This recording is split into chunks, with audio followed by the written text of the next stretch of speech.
Okay, so the camera's running in 3, 2. Hi, I'm Mark Gilbert and I'm with... Sorry, let's do that again. Okay, 3, 2. Hi, I'm Mark Gilbert. We're at the Sun headquarters and I'm with the world's most exciting magician, Dynamo. How you doing? Nice to meet you finally. Hello everyone. So Dynamo, taking one look at your Twitter feed at the moment, you've been on your travels quite a bit. Just tell us about what you've been up to recently. I was out in Paris. That was quite cool. I got to go to the Triumph, you know, the big Arc de Triomphe. Yeah, it's quite a spectacle right there. I've got to do some magic with that at some point. That'd be cool. That'd be a big one. And then, then I've been up and down the country. I went to Scotland, to the university, Strathclyde University, and it was mental. I got asked to sign somebody's forehead. Yeah, that was quite nuts. And some girls turned up at the airport to meet me, which was, you know, quite sweet, but also quite strange because I don't really know how they knew what flight I was on. Maybe they're magic in their own right. Who knows, eh? We started something here, innit? Then we also went to Geneva, you know, the home of the most amazing watches in the world. And apparently chocolate, I've been told. I didn't get no Geneva chocolate, but apparently that's really good for chocolate. And then back down in London right now, and we're here with you. And we found out today that you've just been nominated for a national TV award. Yeah. How do you feel? It's quite amazing, really. You know, of all the TV shows that are on television, for Magician Impossible to be up for nomination, you know, it's, you know, and really, I can't really do it without any of you guys. So thanks to everyone who's watched the show, people who watch this video, people who go on to the National TV Awards website and vote for Magician Impossible. That would be awesome if you could do that, because it is a People's Choice Award. So hopefully, you know, the people will back Dynamo. There's been a fantastic reaction to Magician Impossible, which is obviously on watch at the moment. Yeah. Season 2 already in the pipeline. But for those, have to wait and see for that, eh? Fingers crossed. But for those of us, or for those people who perhaps aren't as familiar with your work, 3 is the magic number. Describe yourself in 3 words. Cool, calm and sophisticated. So can you tell me a little bit about how you started off in magic? I know your grandfather was your inspiration. Yeah, I never actually got into magic to become a performer. So there were some guys at my school, they were picking on me, throwing me down a hill in a bin, and my grandpa showed me how to take away their strength so they couldn't pick me up, which you also saw me demonstrate in the office here today with one of your colleagues, right? Uh-huh. And, you know, after doing that, like an urban myth spread around the playground. You know, people thought I was just this weird guy, but eventually got to the point where people wanted to see me do things. And my grandpa helped me nurture that talent, you know, and create like crazy playground myths. You know, and once I left school, went to college, I ended up doing more magic work than actual college work. So I left college and went and travelled America with my grandma, who has 19 award-winning golden retriever dogs. Wow. And we literally went to dog shows across the country. In the daytimes, I'd help her with the dog shows. In the evenings, I'd perform at dog show after parties, which, you know, they don't sound too glamorous, but they were pretty cool. You know, as a young kid from Bradford, travelling the world doing magic, you know, it was pretty awesome for me, and that's pretty much where I kind of earned my stripes. Then when I came back to the UK, I decided to set up my own company and try and make, you know, Dynamo Magic a career. And the Prince's Trust helped you out massively, didn't Yeah, they gave me a Prince's Trust startup loan. Now, it's quite strange. I nearly didn't actually go for the Prince's Trust thing. It nearly never came about because I've got Crohn's disease. I ended up in hospital for about 6 months. And whilst I was there, you know, it kind of put a spanner in the works of what I wanted to do with my career. But in that time, you know, I made a business plan for the Prince's Trust. And when I got out, I approached them and they gave me the loan, and the rest, as I say, is history. What about idols? When you were growing up, who did you look up to in the world of magic? Just my grandpa, really. I didn't really know too much about other magicians.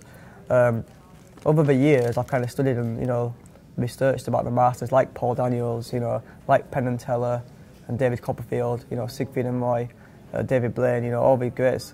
And, you know, I suppose seeing what they've achieved is very inspiring, but I try to follow my own path. Now, you've been performing for 10 years, I was reading, but you've only really come to mainstream prominence, I would probably say, the last couple of years. You've met the likes of Jay-Z, Coldplay, the Foo Fighters, and a lot of Barclays Premier League footballers. How are you dealing with the, you know, your newfound fame, or this new level of fame? Yeah, it's, I suppose you've got to take each day in its stride, really. You know, getting to hang out with some of the Barclays Premier League players has been pretty cool. I've scared Rio Ferdinand a few too many times, but he's always a good sport. You know, and I think the Fulham team, you know, I went down to visit them guys, and Bobby Zamora, you know, he got a bit freaked out. And they're even writing in the papers that it's all my fault that he's not playing and not scoring goals. You know, you can't blame Dynamo for that. Come on, you know. You've got to let the man do his thing. And yeah, I suppose getting to meet all these people is quite an honour, really. I remember when I first started to come to London about 6 years ago, you know, I'd get to meet some, like, you know, people like Dizzy Rascal when he was just kind of coming up. And it was like, I was like so starry-eyed. And now I think, you know, over the years, I've just kind of, I try and treat people the way I want to be treated myself. So when I approach these people, I think because I act that way and because I'm just quite genuine, they just treat me in the same way. You know, so there's never really a kind of divide between us. You know, I always feel like we hang out on the same level, and they respect what I do and I respect what they do. So, are any of these big stars now your friends? I've heard one rumour that Jay-Z's on your speed dial, or you're on his speed dial. I've performed at a few of Jay-Z's parties. You know, he enjoys my work, and I obviously, as many people do, appreciate his. You know, I think we could leave it at that. Safe to say. You know, me and Tiny Temper are pretty cool, pretty tight. And to be honest, one of my favourite pieces of magic that I've ever done was with Tiny, which was on the show, where I took his album cover and I changed it, revealing his eyes, which you never really get to see. That picture had never been taken, Never been taken, it didn't exist, and I think, you know, even for him, it's probably one of the most amazing things I hope he'll ever see. If someone else shows us something better, I need to come up with something else.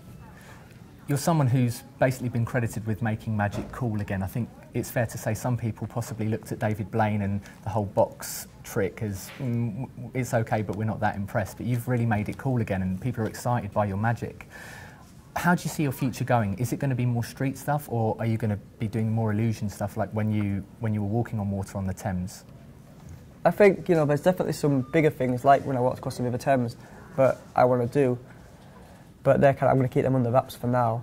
Obviously, I don't want to take too much away from the style of performing I already do, but I would like to be able to take that from the street and put it onto a stage, you know, in a theatre, because there's a big demand for people wanting to see me do a live show.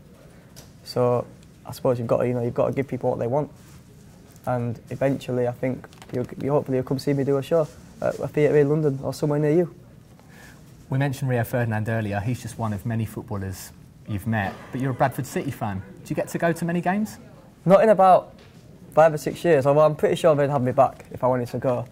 I've been living in London quite a lot recently, you know, obviously due to the show and just the nature of my work, so I haven't really had a chance to get back up there. I used to go back in the day when Chris Kamara was there.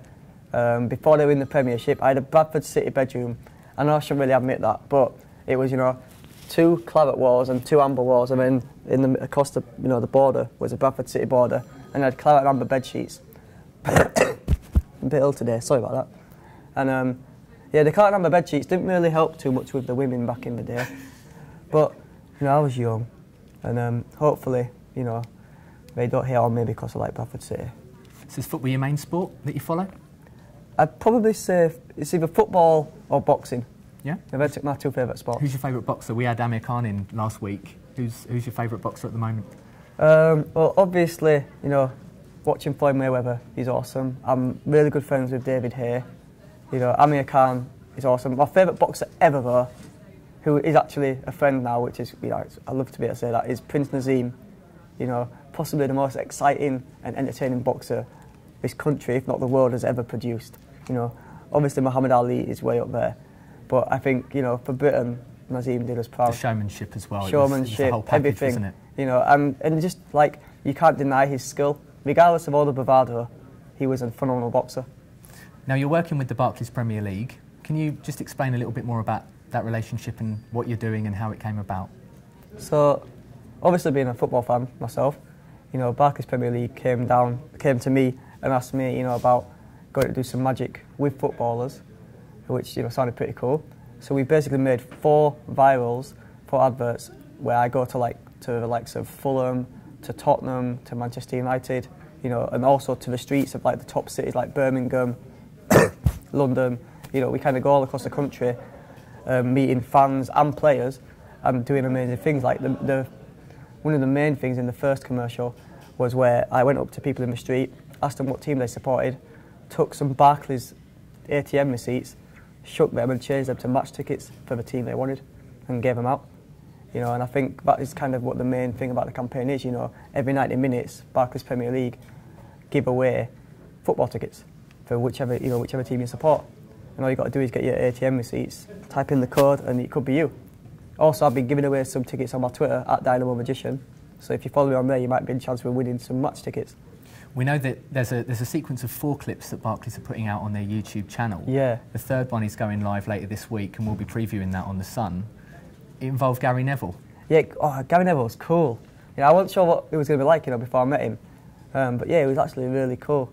And, obviously he's a legend as well in football, So I think he's a very likeable guy, isn't he? I think it's a love-hate, depending on who you support. If you're a Man United fan, you love him. But I think either way, I think he just comes across as very genuine and down-to-earth, and just like, you can tell he's about the football, playing the game, as opposed to, the whole being a footballer lifestyle. It was a great sight to see of Gary Neville, because he was genuinely stunned by the tricks that you've performed, and we'll have those clips. I just remember him grinning from ear to ear like a kid throughout the whole thing. Yeah, it was brilliant. We'll have those clips on our website later on this week. Which of the other Premier League footballers who are currently playing have been most surprised by the tricks that you've done for them? Is there one reaction that really stands out for you? I would have to say Rio's always, an amazing, gives an amazing response to what I do. Rio Ferdinand. When you disappeared behind the window? I walked through a window, and then also some of the stuff that I've done going to be in the final advert that you're going to see. Okay. And yeah, I think Rio definitely is up there.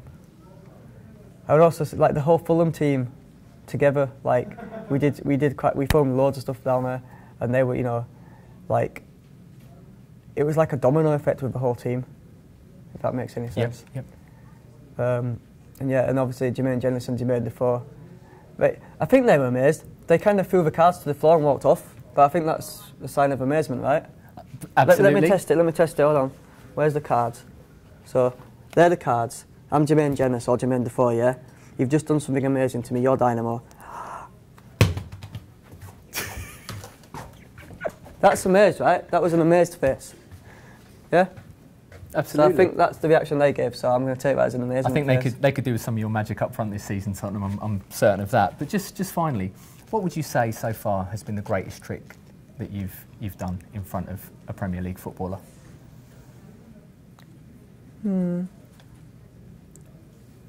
I would have to say walking through a window with Rio Ferdinand. I think possibly the greatest thing that people might have seen me do is walk across the River Thames. It's one of the biggest things that's ever happened in this country in magic. And I survived. I didn't die or anything. That was quite good. I'm not the best swimmer, so it could have gone horribly wrong. And obviously the River Thames is a very dangerous river. If you get taken under there, you're not really going to survive. No, not at all. What's next for Dynamo? Just finally, what's next on the agenda?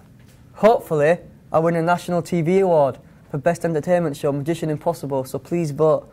And yeah, basically my next thing is just to try and get everyone to vote. My DVD comes out 17th of October, Magician Impossible. But other than that, just follow me on Twitter and you'll see what I'm doing all the time. Dynamo, thank you very much for coming into The Sun today. Cheers. Thanks a lot. Okay.